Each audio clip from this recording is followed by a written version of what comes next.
He stood on the deck of a doomed ship, watching the sky split with lightning. Behind him, a crew panicking. Ahead, a wave taller than any he'd ever seen. In that moment, Sinbad the Sailor did not pray for treasure. He prayed to live. But what if the real treasure in Sinbad's story isn't gold or jewels, but the wisdom gained through suffering? Today, we set sail into one of the most enduring tales in world literature. Not just to relive the magic and monsters, but to discover what Sinbad's story reveals about our world, our history, and ourselves.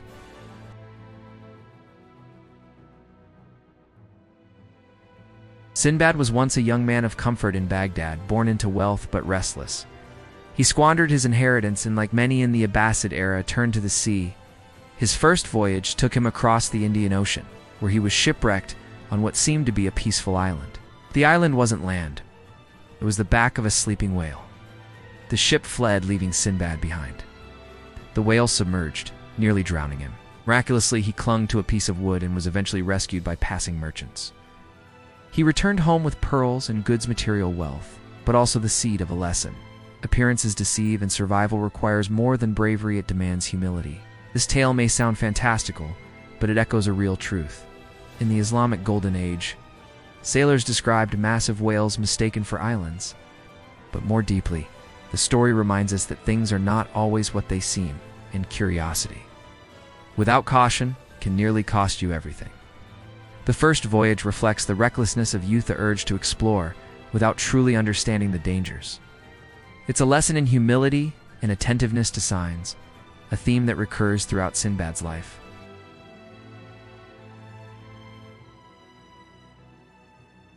On his second voyage, Sinbad joins a merchant fleet hoping to expand his fortune. But the journey quickly turns to disaster when his ship wrecks on a mountainous island. As he explores, he stumbles upon an enormous white domna egg of a colossal ROC, a bird of myth said to blot out the sun with its wingspan. Before he can retreat, the bird returns. Thinking quickly, Sinbad lashes himself to the ROC's leg, using his turban, hoping it might carry him to safety. When the bird flies away, it drops him into a valley surrounded by sheer cliffs, filled with bones of animals and men. The valley is rich with diamonds, but it's also home to giant man-eating snakes. At night, he hides in a cave. During the day, he gathers diamonds, recalls a trading trick. Merchants throw meat into the valley so eagles carry the jewels to their nests. Mimicking the method, he straps meat and diamonds to himself. An eagle grabs him, flying him to freedom and, unknowingly making him the wealthiest survivor. But Sinbad's return is marked not just by riches but reflection. What nearly killed him? Was the ROC or the snakes? It was his own hunger for more.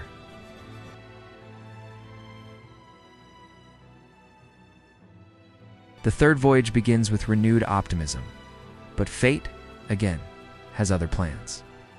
After docking on another remote island, Sinbad's crew is captured by a seemingly hospitable tribe. They are treated well-fed with delicacies, bathed, and given comfortable beds. Suspicious of the excessive kindness, Sinbad begins to observe changes in his men. Their eyes dull, their limbs slacken. One by one, they become docile, then disappear.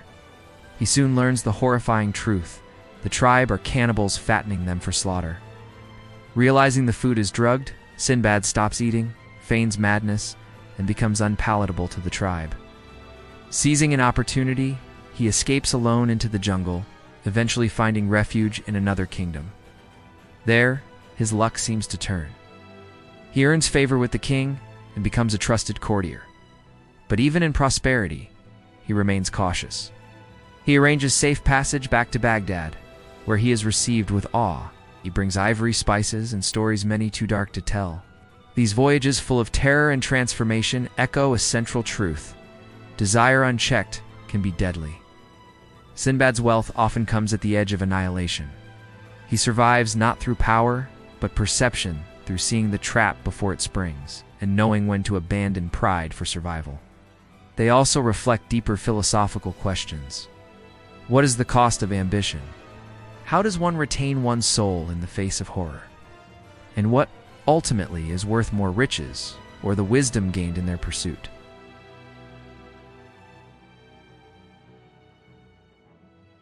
Sinbad sets out once again, seeking fortune. But as always, the sea has other plans. A violent storm scatters his ship, and he finds himself stranded on a distant island, where he witnesses a strange procession of men leading a horse into the sea. Curious, he follows and discovers an underwater tunnel where the river disappears beneath the island. He builds a raft and ventures into the darkness, surrendering himself to the river's mysterious path. The voyage is long and terrifying. He drifts through pitch-black caverns, guided only by the current. The silence interrupted by echoes of rushing water and the occasional shriek of unseen creatures. Days pass, his food runs out. He prepares for death, but then he sees light. The tunnel opens into a lush, hidden valley, filled with golden palaces and peaceful people who speak a language foreign to him. They take him in, clothe him, feed him, and bring him before their king. Sinbad tells his tale, and the king is so impressed that he appoints him a high official. Eventually, Sinbad marries and grows wealthy again. But like all of Sinbad's journeys, comfort does not lead to complacency.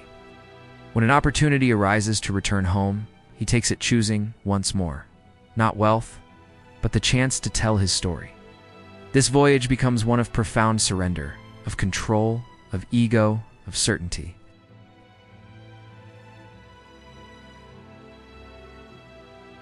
The fifth voyage begins with renewed confidence. Sinbad is now experienced, wealthier, and well-respected. Yet he returns to the sea, drawn by the ever-present lure of trade and exploration. This time his ship is attacked by pirates, and he is left stranded on a remote island. There he meets a seemingly frail old man who gestures for help crossing a stream. Sinbad lifts him up, unaware that the old man is a supernatural creature. As soon as they reach the other side, the old man tightens his legs around Sinbad's neck and refuses to let go. Sinbad becomes the old man's slave, forced to forage fruit, endure beatings, and carry him like a beast of burden. Days turn to weeks. He loses weight, his spirit falters, his muscles ache. The old man's control is not just physical, it is psychological. One day, Sinbad finds a way out. He ferments grapes into wine, tricks the old man into drinking, and as the creature falls into a stupor, Sinbad smashes his head with a rock and finally frees himself. The old man of the sea is a haunting metaphor of addiction, depression, colonial domination, or any oppressive force that saps a person's will. This voyage asks us, what burdens are we carrying that we didn't choose? And what power do we have to free ourselves, not through rage, but through resolve and strategy?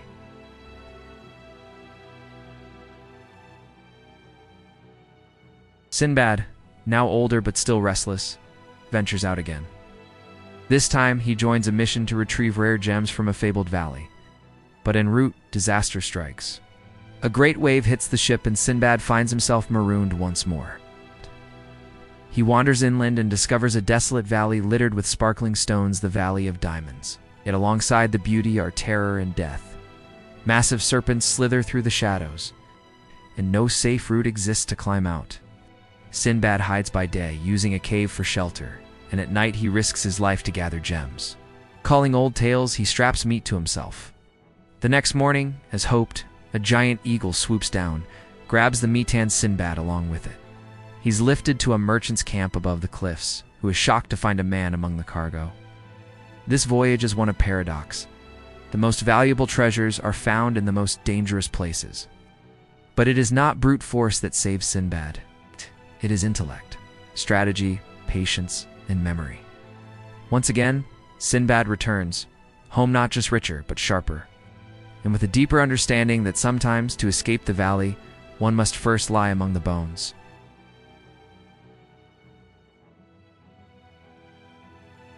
By now, Sinbad is seasoned and cautious, yet he sets out once more. On this voyage, his ship crashes again, and he washes up in an unfamiliar land. Taken in by the locals, he is mistaken for a man of rank and married to a noblewoman. For a time, he lives in comfort and contentment. But joy turns to horror when his father-in-law dies. Sinbad learns of a local custom. Spouses are buried alive with the deceased. Sinbad, entombed with the corpse of his wife, faces the darkest moment of all his journeys. The air grows thin, is surrounded by rotting bodies, rats, and absolute silence. Food is scarce. He must survive by eating what is placed in the tombs of others. The psychological horror is immense. No monsters, no storms, just time and darkness, slowly unraveling the mind. But fate gives him one more chance. Achoo! In the pitch black, he hears movement. A wild beast has found a crack in the tomb's stone wall. Risking everything, Sinbad crawls through the opening, following the scent of air and life. When he reaches the light, he is not the same man. He is reborn, not by magic, but by ordeal. This voyage is his death and resurrection. It strips him of pride and ambition. His return to Baghdad is quiet and introspective. He tells his final tale not with bravado, but as a testimony. Renounces travel, content with what he has. He has seen the edge of life, and what lies beyond is not gold but peace. Sinbad's adventures are grounded in the global reach of the Abbasid Empire. The inclusion of real places like Serendib, Socotra, and the coast of India reflects actual trading routes used by Arab sailors. His references to goods like ivory, diamonds, spices, and incense echo the real commodities that pass through the Indian Ocean trade network. His perils, storms, whirlpools, betrayal, imprisonment were genuine concerns for sailors of the era. But just as importantly, Sinbad's journeys explore internal territory. They represent the inner geography of the human condition: ambition, loss, fear, endurance. Sinbad begins his story as a man eager for wealth and status. But across 7 voyages, he is forced to confront the fragility of life, the danger of desire, and the cost of arrogance. By the end, he is no longer seeking riches, but peace. His arc echoes the Sufi path from Nafs to Ra. Each voyage strips away a layer of self-importance until he is able to live in harmony with what is. Sinbad's voyages are not about conquering the world.